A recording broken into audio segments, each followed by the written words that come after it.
Chennai shopping mall Aadi blockbuster KG sale. KG చీరల ప్రారంభ ధర కేవలం 150 రూపాయలు మాత్రమే. కొన్ని ప్రత్యేక చీరలపై రెండవ చీర కేవలం 9 రూపాయలకే సొంతం చేసుకోండి. హైదరాబాద్ లో అల్పాదాయ వర్గాల హౌసింగ్ స్కీమ్ లాంఛనంగా ప్రారంభమైంది.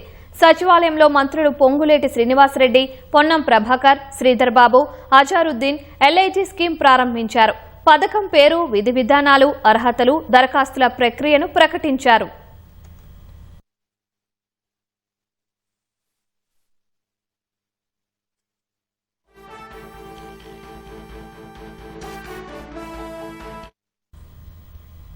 హైదరాబాద్ కోర్ అర్బన్ పరిధిలో పేద, దిగువ, మధ్యతరగతి ప్రజల కోసం ప్లాట్ల నిర్మాణ పథకాన్ని సర్కారు లాంఛనంగా ప్రారంభించింది. సచివాలయంలో గృహ నిర్మాణ శాఖ మంత్రి పొంగులేటి శ్రీనివాసరెడ్డి, మంత్రులు పొన్నం ప్రభాకర్, శ్రీధర్ బాబు, అజారుద్దీన్ పథకం విధి విధానాలు, అర్హతలు, దరఖాస్తుల ప్రక్రియ ప్రకటించారు. జీహెచ్ఎంసీ, సైబరాబాద్, మల్కాజ్గిరి మున్సిపల్ కార్పొరేషన్ల పరిధిలో 1,00,000 ప్లాట్లను నిర్మించాలని ప్రభుత్వం నిర్ణయించింది. క్యూర్ పరిధిలో ఇల్లు, స్థలం లేని అల్పాదాయ వర్గాల కోసం ఈ పథకాన్ని ప్రభుత్వం రూపొందించింది.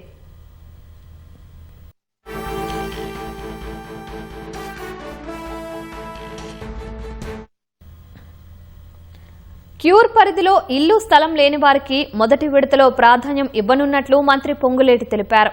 ప్లాట్ల కోసం రేపటి నుంచి దరఖాస్తుల స్వీకరించనున్నట్లు వెల్లడించిన మంత్రి, ఆగస్టు 10 వరకు దరఖాస్తులు తీసుకుంటామన్నారు. గరిష్ట వార్షిక ఆదాయం 6 లక్షలు, ఇల్లు, స్థలం లేకపోవడం ప్రధాన అర్హతలుగా పేర్కొన్నారు. మీ సేవ, వాట్సాప్, వెబ్సైట్ ద్వారా దరఖాస్తు చేసుకోవచ్చన్నారు. ప్లాట్లు 10 ఏళ్ల పాటు అమ్మరాదని, అద్దెకు ఇవ్వరాదని సర్కార్ షరతు విధించింది.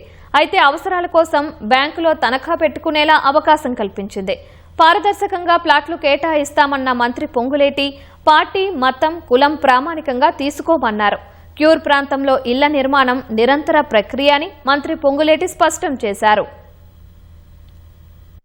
స్థలం లేని నిరుపేదలు ఎవరైతే కొన్ని దశాబ్దాలుగా ఈ క్యూర్ ప్రాంతంలో నివసిస్తున్నారో వారికి కూడా ఒక మార్గం చూపించాలని, వారి ఆశలను కూడా నెరవేర్చాలని, ఆ పేదవాడి కల, ఆ పేదవాడి ఆశ తను పుట్టి పెరిగిన ప్రాంతంలోనే, ఆ గడ్డ మీదనే తనకి ఒక గూడు ఏర్పాటు చేయాలని ఈ ఇందిరమ్మ ప్రభుత్వంలో ఏ రకమైన లాభ ఆక్షేపణ, ఆపేక్ష లేకుండా ఆ పేదవాడు నివసించే ప్రాంతంలోనే, ఆ గడ్డ మీదనే ఇల్లు ఇవ్వాలని నిర్ణయించి, దాంట్లో భాగంగా ప్రతి నియోజకవర్గాన్ని, క్యూర్ ప్రాంతంలో ఉండే ప్రతి నియోజకవర్గాన్ని ఒక యూనిట్ గా తీసుకొని ఆ నియోజకవర్గంలోని హౌసింగ్ బోర్డు, హౌసింగ్ డిపార్ట్మెంట్ కి సంబంధించిన స్థలాలే కాకుండా రెవెన్యూ, పోలీసు, మిగిలిన శాఖలకు సంబంధించిన స్థలాలను కూడా సేకరించి ఏదైతే అదే నియోజకవర్గంలో ఆ జీవనోపాధి కోసం అక్కడ నివసించే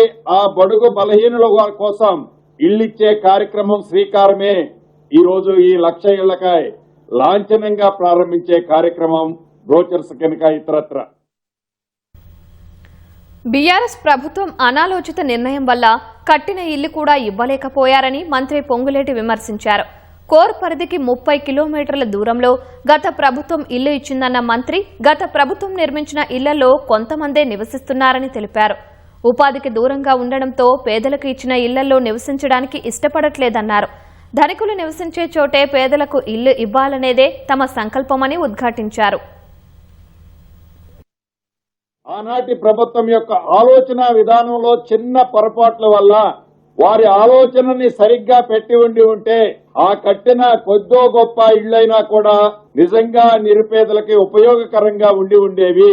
అలా చెయ్యని కారణంగా ఏవైతే వారు కట్టాము డబుల్ బెడ్రూమ్ అని చెప్పే వాటిలలో ఎలక్షన్లకి కపుల్ ఆఫ్ మంత్స్ ముందు బెనిఫిషరీస్ ని ఫైనల్ చేస్తే సుమారు 21-22 వేల మంది బెనిఫిషరీస్ ని ఫైనల్ చేస్తే కేవలం 9-10 వేల మంది ఆ బెనిఫిషరీస్ ఆ స్థలాల్లో నివసిస్తున్నారు. దానికి కారణం ఒక్కటే, వారిని అంటరానితనం వలననో లేకుంటే వారు ఈ కోరు ప్రాంతంలో నివసించొద్దని ఆనాటి ప్రభుత్వం యొక్క ఆలోచన వల్లనో వారందరినీ 30 నుంచి 35 కిలోమీటర్ల దూరంలో ప్రభుత్వ స్థలం ఆడ విశాలంగా ఉందని ఆడ కట్టి ఆడ ఇచ్చినప్పుడు అక్కడ నుంచి వారి జీవనోపాధి కోసం ప్రతిరోజు సిటీకి రాలేక వారు నివసించి పుట్టి పెరిగిన గడ్డ మీద వారికి ఉండే స్థానము లేదనే ఆలోచనతో ఏదైతే వారు ఎలకేషన్ ఇచ్చామని చెప్పుకునే ఇళ్లు కూడా పత్రాలైతే తీసుకున్నారు కానీ ఎవరు కూడా అక్కడ నివసించటం లేదనేది స్పష్టంగా నాతో సహా నేను వెళ్లి ప్రత్యక్షంగా చూశాను. అక్కడ ఉండి వారు చెప్పేది యథార్థంగా నేను విన్నాను.